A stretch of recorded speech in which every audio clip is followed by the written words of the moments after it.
ইসলামী bank ইসলাম নয়, আমাদের জনাব মির্জা ফখরুল ইসলামও ইসলাম নয়, জামাতে ইসলামও ইসলাম নয়। সুতরাং সবকিছুতে ইসলামের উপরে হাত দিবেন না দোহাই দেওয়া কিন্তু ঠিক নয়। মাননীয় স্পিকার, আপনাকে ধন্যবাদ। আলহামদুলিল্লাহ, আসসালাতু আসসালামু আলা রাসূলিল্লাহ। আবারও আলহামদুলিল্লাহ, অন্ততপক্ষে মাননীয় বিরোধী দল জামাত ইসলাম ইসলামী ব্যাংকের মালিকানা দাবি করেন নাই। আপনারা বলেছেন যে ন্যায় নীতির পথে ফেরত আসতে হবে, ওই ন্যায় নীতির পথে ফেরত আসার জন্যই বাংলাদেশ ব্যাংক ব্যবস্থা গ্রহণ করবে। মাননীয় স্পিকার,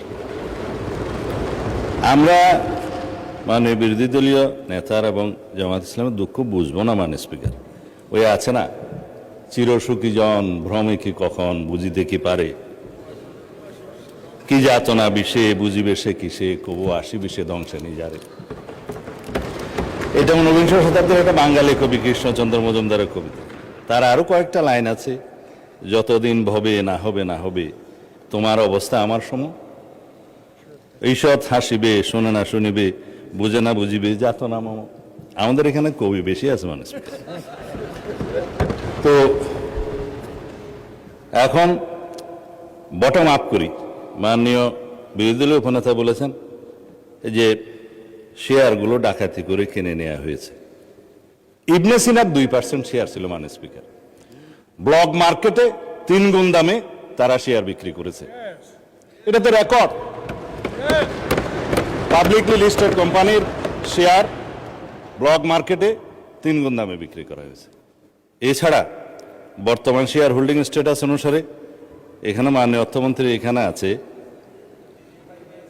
81%, 92% বোধহয় একটা গ্রুপের, তারা যেভাবে বললেন আমি জানি না খতিয়ান, এটা স্ট্যাটিস্টিক্স বলছে। দয়া করে আপনারা না বললে খুশি হব, আপনাদের বলার সময় আমরা বলি নাই। আর শেয়ার হোল্ডিং এর যারা মালিক তাদের কাছে মাননীয় বিরোধী দলীয় নেতা নোটিশেই বলেছেন দেশের অর্থনীতি, ব্যাংকিং খাতের স্থিতিশীলতা এবং কোটি কোটি গ্রাহকের স্বার্থ রক্ষার লক্ষ্যে ইসলামী ব্যাংক বাংলাদেশের শেয়ার সমূহ বৈধ ও প্রকৃত মালিকদের নিকট প্রত্যার্পণের জন্য প্রয়োজনীয় ব্যবস্থা গ্রহণ করা হবে হোক। সেই বৈধ এবং প্রকৃত শেয়ার হোল্ডারদের কাছে এই মালিকানা ফেরত দেওয়ার যথাযথ ব্যবস্থা গ্রহণ করা হবে। মাননীয় স্পিকার, এখন কারা কত % শেয়ারের মালিক সেদিনও বক্তৃতায় বলেছিলেন প্রকাশ করা হোক। মাননীয় অর্থমন্ত্রীকে অনুরোধ করেছি, বাংলাদেশ ব্যাংকের গভর্নরের কাছে অনুরোধ করে জাতির সামনে প্রকাশ করা হোক। শেয়ার হোল্ডাররা তারা কিভাবে খরিদ করেছে, দ্যাট ইজ ডিফারেন্ট ডিবেট। সেটা দুদকের তদন্ত হতে পারে, মামলা হতে পারে, but share holder is share holder. Publicly listed কোম্পানির মধ্যে সেটা আলাদা ডিবেট এবং আলাদা তদন্ত হতে পারে। এখন বলা হচ্ছে আপনারা ব্যাংকের মালিক না, জামাত ইসলাম ব্যাংকের মালিক না, আবার বলছে ইসলামের উপর হাত দিবেন না। কদিন আগে জামাত ইসলামের এক বন্ধু, আমি নাম নিলে আবার এখানে 74-এ দাঁড়াতে পারেন, সেজন্য 2 জন এমপি ছিলেন, আরেকজন পরাজিত এমপি ছিলেন, আরেকজন নেতা ছিলেন, বক্তৃতা দিচ্ছে ইসলামের উপর হাত দিবেন না।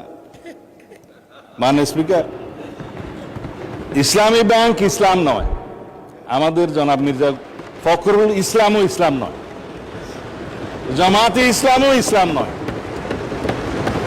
সুতরাং সবকিছুতে ইসলামের উপরে হাত দিবেন না দোহাই দেওয়া কিন্তু ঠিক নয়। ভোটের আগে 10,000 টাকা করে অনেক নারীকে দেয়া হয়েছে। লাইনে আমার এক ভোটার জিজ্ঞেস করছে, আমার এক কর্মী, মা আপনি কোথায় দিবেন? বলছে যে বাবা, বলছে কোরআনের দল না দিলে তো জান্নাতে যাওয়া যাবে না।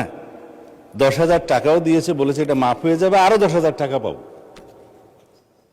এইভাবে মাননীয় স্পিকার বোনাস হিসাবে দাঁড়িপাল্লায় ভোট দিলে জান্নাত পাওয়ার নিশ্চয়তাও দিয়েছে। এই RDS প্রকল্পের মধ্যে কত হাজার কোটি টাকা ডিস্ট্রিবিউট হয়েছে জানেন? 22,000 কোটি টাকা ডিস্ট্রিবিউট হয়েছে।